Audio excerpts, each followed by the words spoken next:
Dernière partie sur le chapitre des intégrales, calcul d'air. On rappelle la propriété qu'on avait écrite en tout début de ce chapitre. Si f est une fonction continue et positive sur un intervalle i égale AB, l'aire de la partie de la courbe délimitée par la courbe représentative de la fonction f, l'axe des abscisses et les droits d'équation x égale a, x égale b et a égale intégrale entre a et b, f de x dx.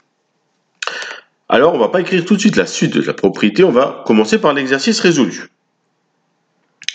Soit f, la fonction définie sur 0 de pi par f de x égale sinus x. La voilà. Vous voulez tracer en physique AC, on ne va pas la tracer, elle est faite. Ce qu'on veut, c'est calculer i égale intégrale entre 0 et 2pi f de x dx.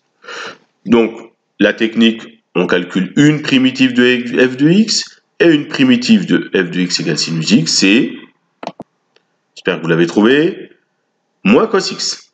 Pourquoi? Parce que la dérivée de cosinus qui est compliquée, c'est moins sin x, moins par moins, ça donne plus sin x. Bien, maintenant qu'on a trouvé une primitive, on calcule grand F de 2pi et grand F de 0.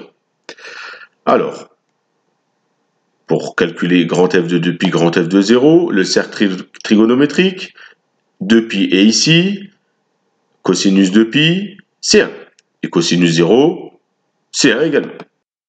Et étant donné qu'il y a un signe moins devant le cosinus, f de 2pi, on aura moins cosinus de pi, donc moins 1, et f de 0 également moins 1. Jusque là, tout va bien. Calculons maintenant, comme c'est demandé dans la première partie, l'intégrale entre 0 et 2pi de dx. Donc, c'est grand f de 2pi moins grand f de 0, et grand f de 2pi, c'est moins 1 moins moins 1, et ça fait 0. Alors, il y en a plein qui sont en train de se poser des questions, n'est-ce pas, Quentin?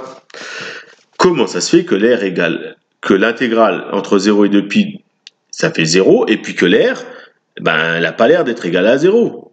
L'air, c'est jamais, c'est positif. Donc, en fait, c'est que c'est pas l'air. Parce que dans la propriété qu'on avait écrite, f est une fonction continue et positive. Vous voyez, j'ai souligné, je le resurligne. Voilà.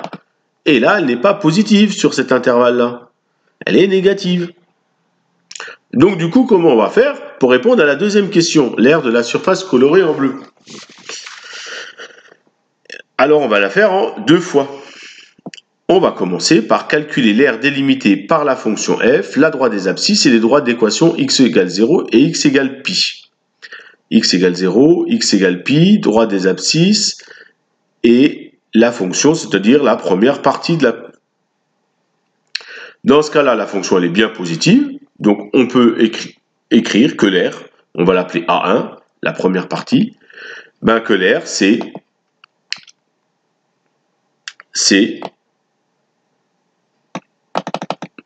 intégrale entre 0 et 2pi de f de x dx.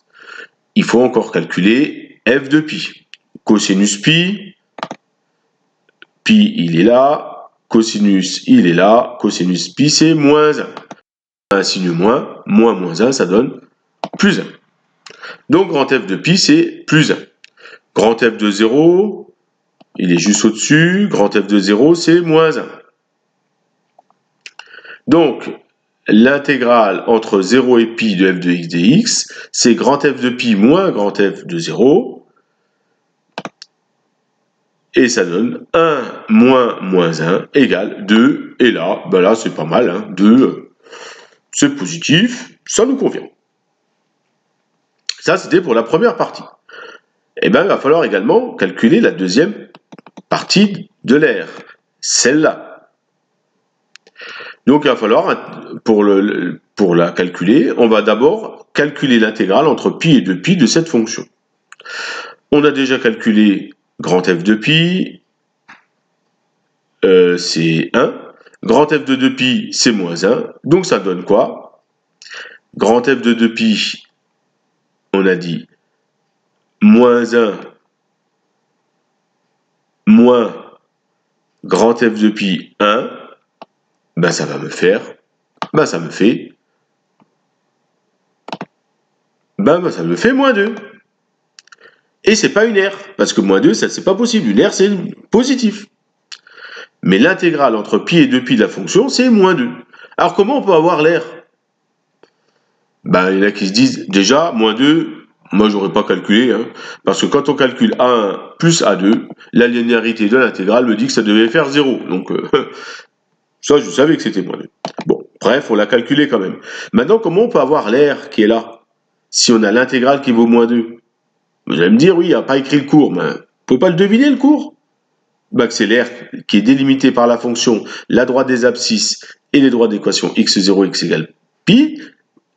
C'est x égale pi et x égale 2pi, voilà. Et bien cette R-là,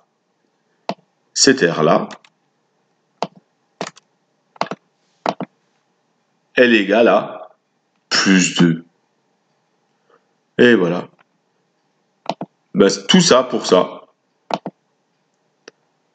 Elle est égale à plus 2. Si on a l'intégrale d'une fonction qui est négative qui est égale à moins 2, ben l'air, elle va être égale à plus 2. On termine l'exercice. L'aire de la surface colorée en bleu, on ajoute le 2 et le 2, et puis ça me donne 2 plus 2, 4. Donc l'aire colorée en bleu vaut 4. On dit qu'on a 4 unités d'air. Voilà. Si l'unité d'air c'est centimètres carrés, ça fera des centimètres carrés. Mais là, on n'a eu aucune indication sur l'unité d'air. Donc la propriété, la voilà. Si f est une fonction continue et négative sur un intervalle, l'aire de la partie de la courbe délimitée par la courbe représentative de la fonction f, l'axe des abscisses et les droits d'équation x égale a, x égale b, et en fait, on fait l'intégrale, mais il faut prendre son opposé. Donc on va écrire moins intégrale entre a et b de f de x dx. Donc du coup, quand vous avez une fonction qui est négative, vous calculez l'intégrale, vous avez un nombre négatif, vous avez juste à le transformer en nombre positif, à prendre son opposé, et puis vous avez votre R. On ne fera rien de plus. Donc important, si la fonction f change de signe sur l'intervalle, on découpe l'intervalle d'intégration en plusieurs intervalles où le signe est constant, comme dans le cas qu'on vient de traiter, pour calculer l'aire totale. Et voilà.